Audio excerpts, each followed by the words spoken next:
This is amazing grace. This is unfailing love. That you would take my place. That you would bear my cross. You laid down your life. That I would be set free. Oh, Jesus, I sing for all that you've done for me. Muito boa noite, meu querido irmão, minha querida irmã, você que está conosco hoje à noite. Que a bênção do Senhor alcance a tua vida, que a graça do Senhor Jesus inunde o teu coração, para que você possa adorá-lo, exaltá-lo, glorificá-lo, porque digno é o Senhor de todo culto, de toda celebração, de toda adoração. O Salmo 95 diz: Vinde e cantemos ao Senhor, cantemos com júbilo à rocha da nossa salvação, apresentemo-nos ante a sua face com louvores e celebremo-lo com salmos, porque o Senhor é Deus grande e Rei grande acima de todos os deuses. Nas suas mãos estão as profundezas da terra e as alturas dos montes são suas. O céu é o mar, pois ele o fez, e as suas mãos formaram a terra seca. Ó, vinde, adoremos e prostremo-nos, ajoelhemos diante do Senhor que nos criou. Que o teu coração possa estar inclinado à adoração ao Senhor, que você neste momento reserve o seu tempo, reserve a sua adoração, reserve a sua mente e o seu coração para adorar ao Senhor. Que seja um momento muito abençoador na sua vida, como na minha vida. Que em cada momento de louvor, de oração, de adoração, mensagem, que o Senhor possa falar com o teu coração e receber a tua adoração nesta noite. Nós vamos orar, consagrar nosso culto ao Senhor e logo em seguida já estaremos cantando juntos um hino. Obrigado, grande Deus, pela bênção de estar na tua presença. Obrigado, grande Deus, pelo amor do Senhor para conosco. Obrigado, Senhor, pela bênção da vida. Obrigado por mais um dia e pela alegria que nós temos nesta noite de estarmos diante do Senhor. Obrigado pelo privilégio de adorar ao único Deus, verdadeiro, soberano, exaltado, um Deus santo, um Deus imaculado, um Deus que está acima de tudo e de todos, um Deus cuja santidade é inatingível, cuja glória é inacessível. A Ti, Senhor, nós celebramos, a Ti oferecemos o nosso culto, a nossa adoração. Seja, ó Deus, a Ti a nossa celebração nesta noite, mas seja também a Tua graça a alcançar a vida de cada um dos que neste momento estão reservando este tempo para Te adorar. Seja para a Tua honra, Deus, seja para a Tua glória, que o Senhor seja exaltado, enaltecido, sejas glorificado, e que também, ó Deus, pela Tua graça, o Senhor abençoe a cada um de nós. Recebe o nosso culto, ó Deus, pois é com alegria em nossos corações que nós a Ti o oferecemos, em nome de Jesus. Amém.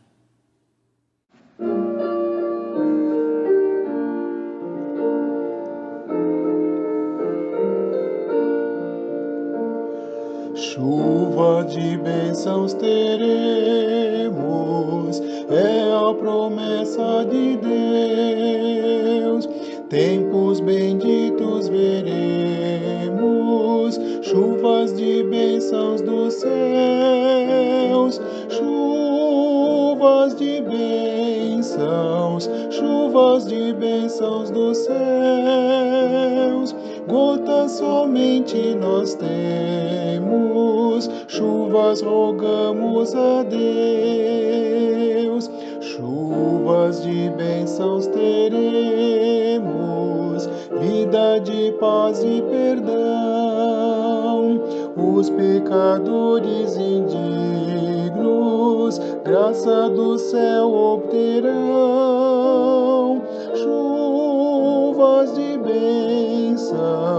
Chuvas de bênçãos dos céus, gotas somente nós temos, chuvas rogamos a Deus, chuvas de bênçãos teremos, manda-nos já, ó Senhor, dá-nos agora o bom fruto desta palavra de amor, chuvas de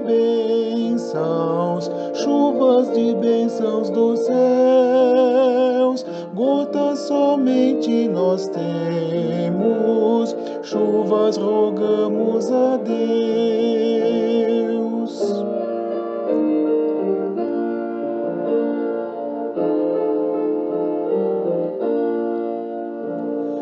Chuvas de bênçãos teremos, chuvas mandadas dos céus, bênçãos a todos os crentes, bênçãos do nosso bom Deus, chuvas de bênçãos dos céus, gotas somente nós temos, chuvas rogamos a Deus. Eu gostaria neste momento de dar sequência ao estudo que nós começamos a semana passada no Salmo 142.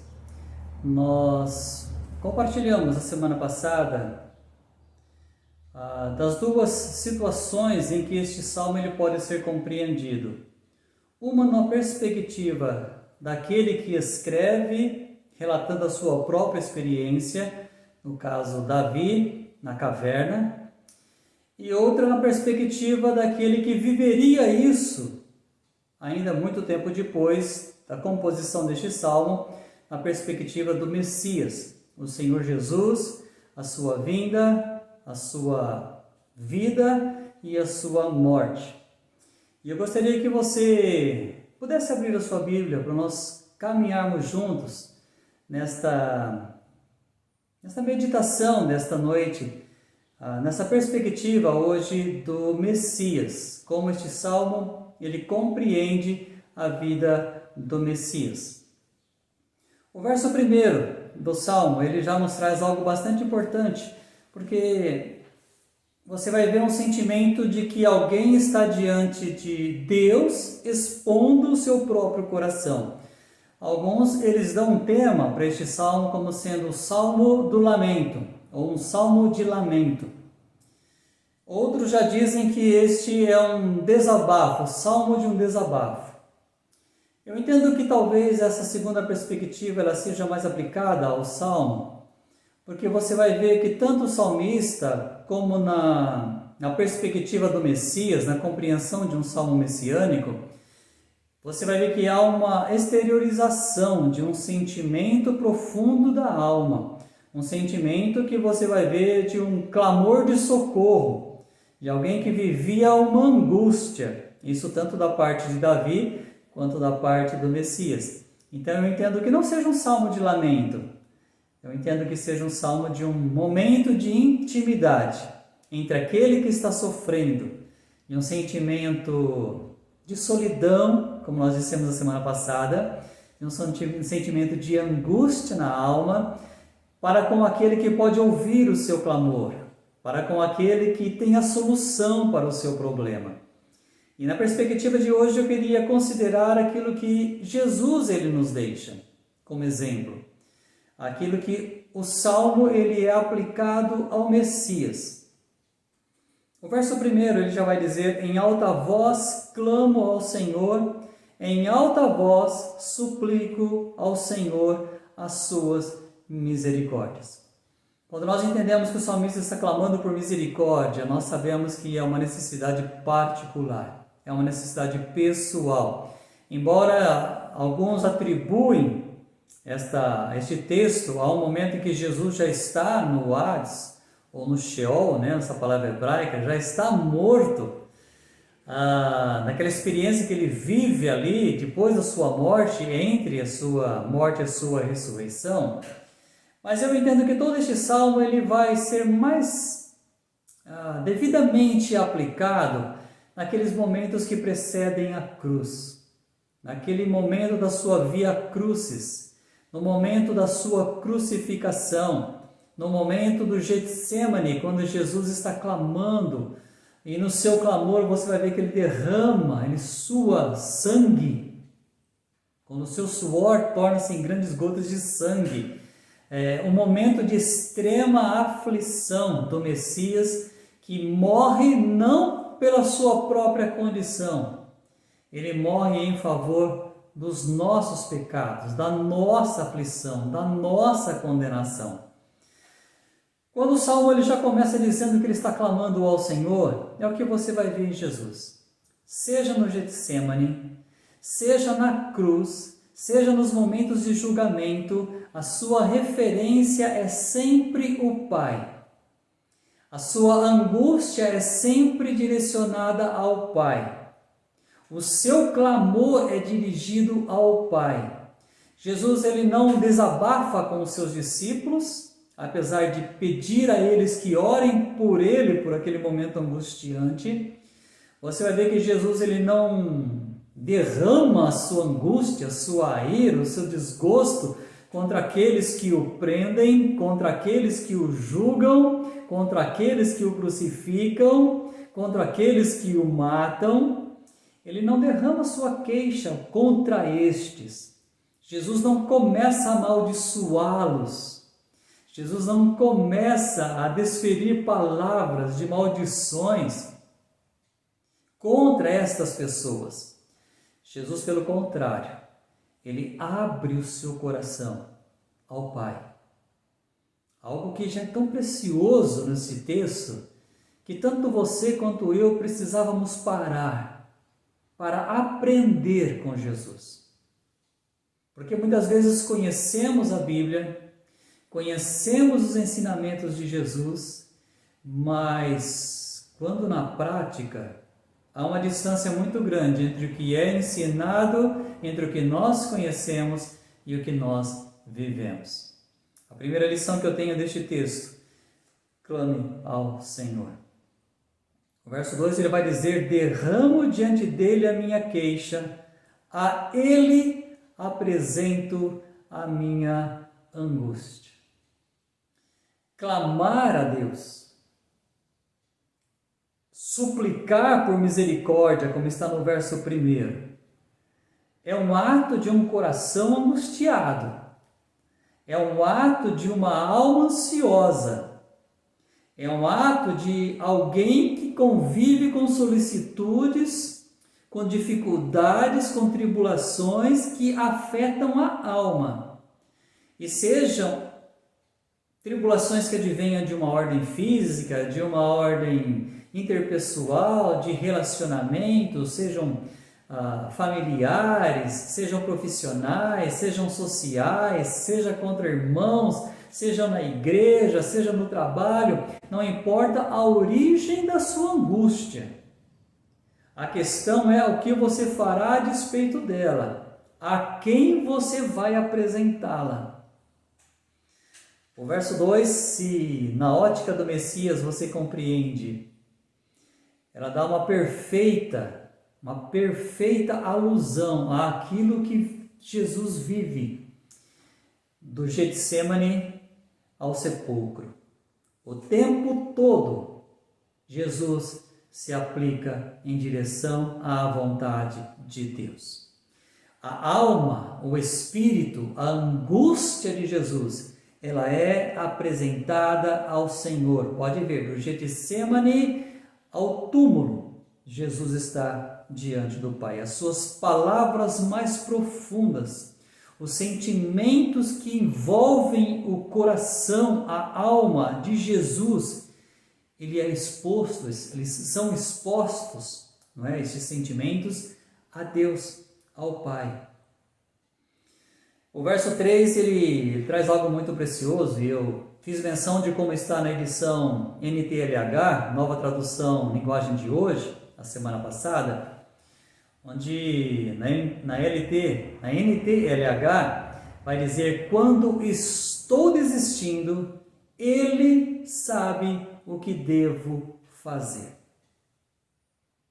Aí você pega o verso 2, a sua oração, nos versos 3 ao verso 5, a sua experiência, e você começa a entender por que Deus, no Antigo Testamento, ele vai de uma forma persistente, constante, de algumas vezes até sistemática, mostrando a necessidade de que o povo de Deus no passado, independente de Israel como nação, independente do indivíduo, seja ele alguém com uma família que está passando por alguma dificuldade, com uma ansiedade, como no caso de Ana, no livro de Samuel, primeiro livro de Samuel, ou seja um sacerdote, ou seja um profeta, o clamor diante das lutas, dos problemas, ou mesmo perseguições, deveriam ser direcionadas a Deus. Você deve se lembrar do que Deus diz e Jeremias escreve no capítulo 33 do seu livro, onde ele diz: clama a mim e responder-te-ei e anunciar-te-ei coisas grandes e firmes que não sabes. Veja a profundidade disso. O que Deus diz é: clama a mim e responder-te-ei. As tuas dúvidas, as tuas angústias, vai para diante do Senhor, meu querido. As situações que você não entende, o porquê acontecem com você, porquê com você, o que Deus diz: clama a mim e responder-te-ei. Algumas edições vão dizer coisas firmes e ocultas, né? Que não sabes. Eu entendo que essas coisas ocultas é justamente aquilo que a gente não consegue compreender. Aquilo que a gente vive e não compreende. Não é só uma questão profética, de uma linha profética, o que vem pela frente. Como será? O que a gente entende, nesse conceito de profecias. Não necessariamente seja isso. Sejam experiências nas quais você não tem entendimento. Então, o que Deus diz? Clama a mim e responder-te-ei e anunciar-te-ei coisas firmes e ocultas que não sabes. A ordem, o ensino, clama a Deus. Eleve a Deus, meu querido, o seu clamor. É bastante conhecido também o texto de Jeremias, lá pertinho, esse era de Jeremias 33, mas Jeremias 29, um texto bastante interessante também, onde o profeta, traduzindo também a palavra de Deus, ele fala de uma forma muito específica sobre essa necessidade de buscarmos ao Senhor, entendendo que na ocasião em que ele escreve, é um povo que está cativo, é um povo que está sendo levado para a Babilônia cativo, e é um povo que já está lá. E aí o que ele vai dizer a esse povo? Muito precioso. Porque eu bem sei os pensamentos que penso de vós, diz o Senhor, pensamentos de paz e não de mal, para vos dar o fim que esperais. Os pensamentos de Deus são esses, de paz e não de mal.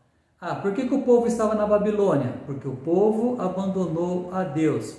Porque o povo estava cativo, sem seus direitos, sem seus bens, perdendo suas famílias, porque o povo abandonou a Deus para viver a seu bel prazer. Então aí você está por conta. Mas o pensamento de Deus é sempre de bem, é sempre de paz, para nos dar o que nós desejamos. Mas o verso 12 de Jeremias 29 vai dizer: então me invocareis, e ireis e orareis a mim, e eu vos ouvirei. Entende por que Jesus ele clama a Deus? Entende por que Jesus ele clama ao Pai? Entende por que no Salmo vai dizer que ele derrama diante de Deus a queixa dele? Porque diante de Deus é apresentado o seu clamor? Porque ele vai dizer, Deus vai dizer, então me invocareis, e ireis e orareis a mim, e eu vos ouvirei. Verso 13, e buscar-me-eis e me achareis, quando me buscardes de todo o vosso coração. É quando você derrama o seu coração na presença daquele que tem a resposta, que tem a solução, que tem o milagre que você precisa. Então, vá para Deus. O verso 14, a parte A, vai dizer, e serei achado de vós, diz o Senhor. Muito lindo eu pensar que Deus está com seus ouvidos atentos a um clamor de um coração arrependido, de um coração obediente, de um coração contrito. É por isso que na nova tradução linguagem de hoje, o verso 3 vai dizer, quando estou desistindo, Ele sabe o que devo fazer. Antes de desistir, meu querido, antes de desistir de Deus, antes de desistir do seu coração devotado única e exclusivamente a Deus, antes de abrir o seu coração para o mundo todo, lembre-se, Deus sabe o que você deve fazer. Quando você está desistindo, Deus já sabe o que você deve fazer. Então, clame ao Senhor. Antes de desistir, clame ao Senhor.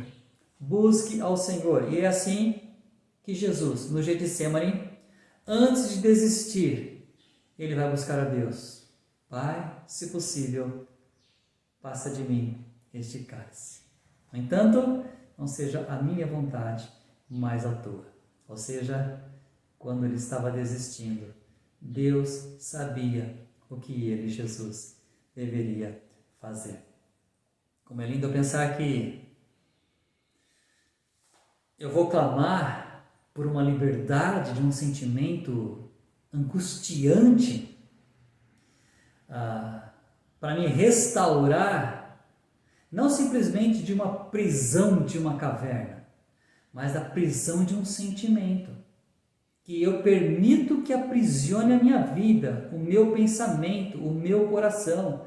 Então eu vivo dia após dia essa realidade de um coração angustiado, desanimado, ofendido, desestruturado emocionalmente, porque eu permito-me ficar preso na prisão dos sentimentos do meu coração. Quando ele diz, livra-me desta prisão, eu entendo perfeitamente que o que ele estava pedindo era um socorro para os sentimentos que ele vivia dentro do próprio coração. Mas é claro, meu querido irmão, para você receber a liberdade dessa prisão, para você ser liberto disso, primeiro, reconheça o seu estado. Reconheça como você está. Reconheça suas tristezas, suas frustrações com pessoas, com situações, consigo mesmo. Reconheça isso. Reconheça como está o teu coração. Então vá para Deus. Então clame a Deus. Eu entendo que Jesus sabia exatamente o que ele estava vivendo quando ele ora a Deus, pedindo que, se possível, Deus passasse, o Pai passasse aquele cálice. Para você ser liberto da sua prisão, olhe para dentro do seu coração. Olha o que está passando lá dentro. Veja se isso é de Deus, veja se isso é do inimigo, veja se isso é do seu próprio coração perverso, enganoso. Olha de onde vem esse sentimento. E então, apresente a Deus, clama a mim e responder-te-ei. Então invocareis, ireis e orareis, e eu vos ouvirei, diz o Senhor, e serei achado de vós, diz o Senhor. Olha para o seu coração, porque a liberdade, o perdão, a libertação, ela vem quando você reconhece o seu próprio estado. Então abra seu coração para Jesus. A prisão de Davi não era caverna, A prisão de Jesus não era a cruz. A prisão era a solidão. Jesus na cruz, ele vai dizer: Deus meu, por que me desamparaste? Essa era a prisão. Não era a cruz. A gente muitas vezes para reclamar sobre a cruz, o peso da nossa cruz. Mas que peso tem a tua cruz se comparado à cruz de Jesus? Há um comentário que eu gostaria de ler e deixar para você, falando no verso 3, onde diz que o sentido deste versículo é que quando o Espírito do Messias foi afligido dentro dele, então ele foi apoiado pela lembrança de que Deus conhecia a sua vida de dor. Isso implica a consciência sem pecado. Ele convidou Deus a esquadrinhar a sua conduta do berço até a cruz. Foi uma vida de constante e amarga prova, mas foi uma vida sem pecado. Jesus foi posto à prova diariamente por armadilhas postas para o enredar, mas ele nunca pecou. Os homens o odiavam, mas ele era indiscutivelmente precioso para Deus. Isso se tratando do Messias. A diferença entre ele e nós é que nós pecamos. Se nós propusermos para Deus, olha a minha vida do berço à sepultura, quantos pecados. Se nós propusermos o dia de hoje, desta quarta-feira, que passou de quando levantamos até agora quando estamos em culto, quantos pecados. Mas Jesus não. Do berço à cruz, não foi achado nele nenhum pecado. Mas a solidão da cruz o faz clamar por Deus, o faz clamar por socorro. Por isso no verso 4 ele vai dizer: olha para a direita e vê, ninguém se importa comigo. Perdido está para mim o refúgio, ninguém se preocupa com a minha alma. É aquele clamor de Jesus: Deus meu, por que me desamparaste? Os discípulos desampararem Jesus, aconteceu, Jesus já sabia disso. Mas estar sozinho naquela cruz, ali foi muito difícil. Ali você vê um clamor em alta voz. Conforme diz o verso 1, em alta voz clama ao Senhor. Tanto assim que todos ouviram enquanto Jesus clamava. Mas o verso 5 vai dizer: a ti, Senhor, clamei, declarando: tu és o meu refúgio, a minha partilha na terra dos viventes. Atende meus apelos, pois estou muito exausto. Meu querido, que o Senhor seja o teu refúgio, que o Senhor seja aquele que te socorre, que te abraça e que te ouve, que ouve os teus apelos, conforme está no verso 6, mas que para isso os teus apelos, como já dizemos, ou lemos no verso 2, as tuas queixas, elas sejam para o Senhor, não para pessoas, não contra pessoas, mas abre seu coração para o Senhor, porque aí você vai encontrar esse refúgio, essa partilha na terra dos viventes, aquele que ouve os seus apelos, apesar de você estar muito exausto, muito cansado, porque Jesus lá no Getsêmani, você vai ver o socorro de Deus. Jesus lá no deserto, Mateus capítulo 4, Lucas 4, quando ele é tentado pelo diabo, você vai ver o socorro de Deus. Clame ao Senhor. Para terminar, o verso 7, tira minha alma desta prisão, para que eu dê graças ao teu nome.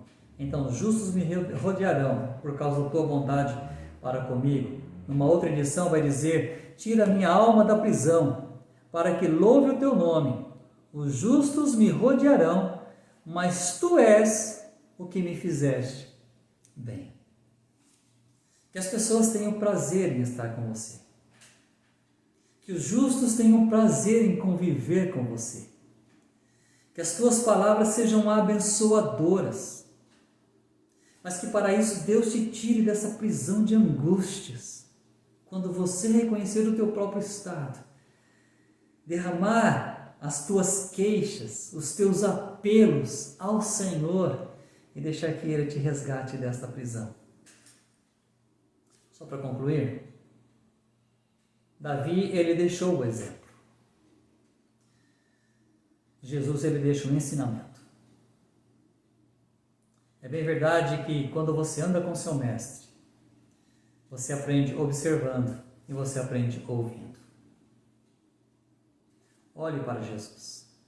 Aprenda com Ele.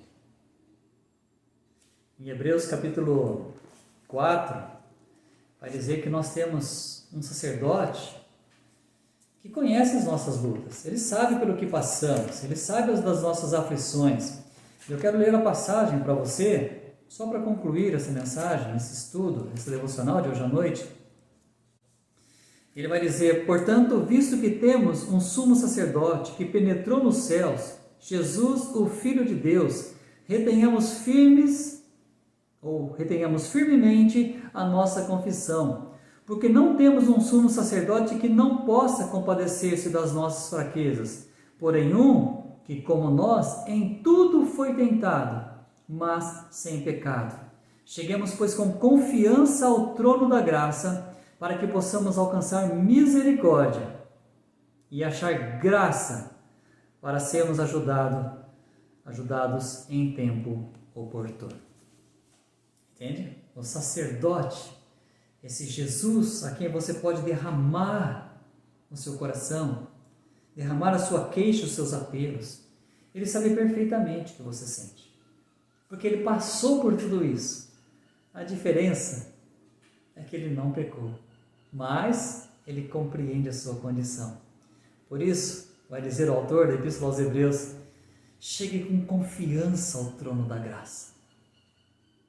Chegue com confiança diante desse sacerdote.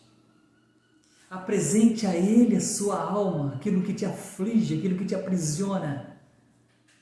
Porque você vai encontrar duas coisas, segundo diz o texto: misericórdia e graça, em tempo oportuno.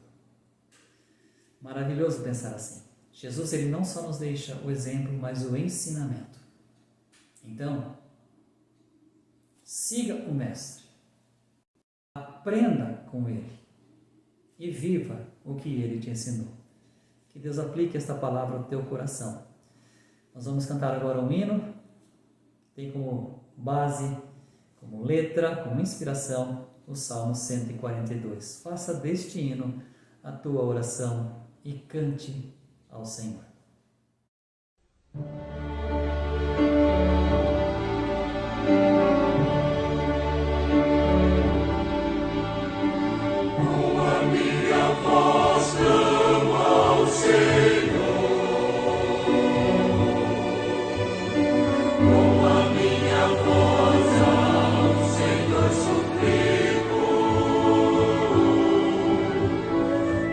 Dele a queixar meu estou.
Este será mais um momento muito especial do culto que estamos oferecendo ao Senhor.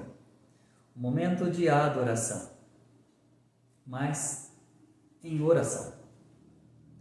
Você sabe que você pode adorar o Senhor enquanto você ora. Você não precisa fazer da sua oração só um momento de clamor, da busca das bênçãos de Deus para a sua necessidade. Você pode fazer deste momento um momento de adoração. Diante de tudo aquilo que nós ouvimos na mensagem hoje à noite, o que acabamos de cantar no Salmo 142, eu queria dar o presente do teu coração ao Senhor. Mas não deixe de reconhecer que Ele é o teu refúgio. Não deixe de reconhecer que Ele é aquele que cuida do seu coração. Não deixe de reconhecer que Ele tem a solução para os seus problemas. Não deixe de reconhecer que Ele é aquele que ouve e responde orações quando você busca-o com todo o seu coração, como fizemos menção no texto de Jeremias, capítulo 29. Então, abre teu coração para Deus. Se for possível, ajoelhe-se. Se humilhe diante do Senhor. Se não for possível, decline sua fronte e feche os seus olhos, mas vá em reverência diante deste Deus que certamente tem os seus ouvidos atentos ao seu clamor. Fale com o Senhor sobre a sua alma, mas não deixe de glorificá-lo, por saber que Ele está presente, ouvindo e te atendendo na sua oração. Que Ele seja o teu refúgio, o teu consolador neste momento de intimidade entre você e Ele em oração. Glorifique ao Senhor, busque ao Senhor, fale com Ele neste momento.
Boa noite, irmãos.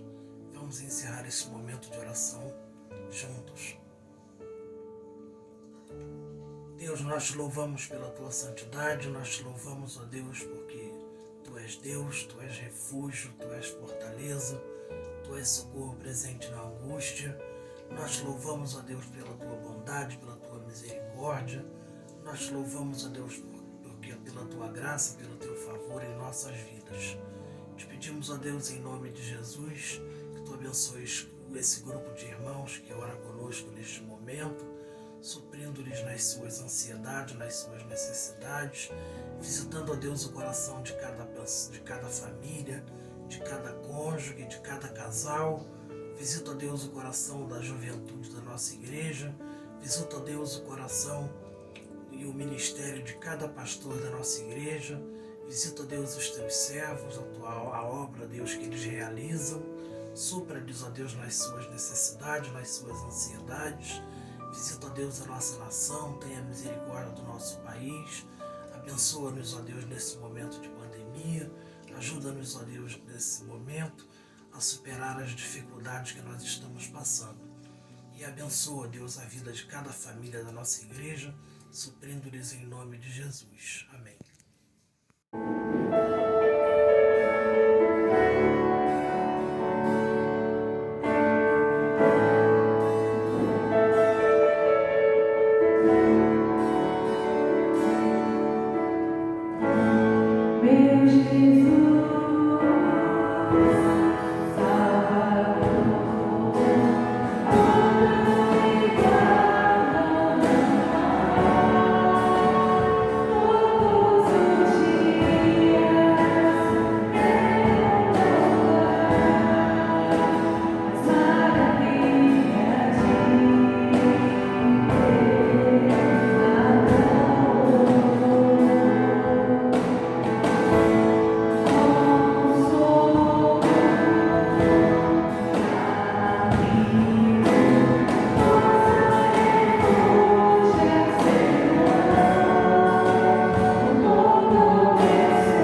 agradecer a Deus pela oportunidade de poder adorá-lo hoje à noite, de poder com você oferecer ao Senhor este culto tão especial de exaltação ao nosso Deus, que é todo digno de louvor. Nós sabemos que se olharmos para Ele, é nele que nós encontramos a solução para os nossos problemas.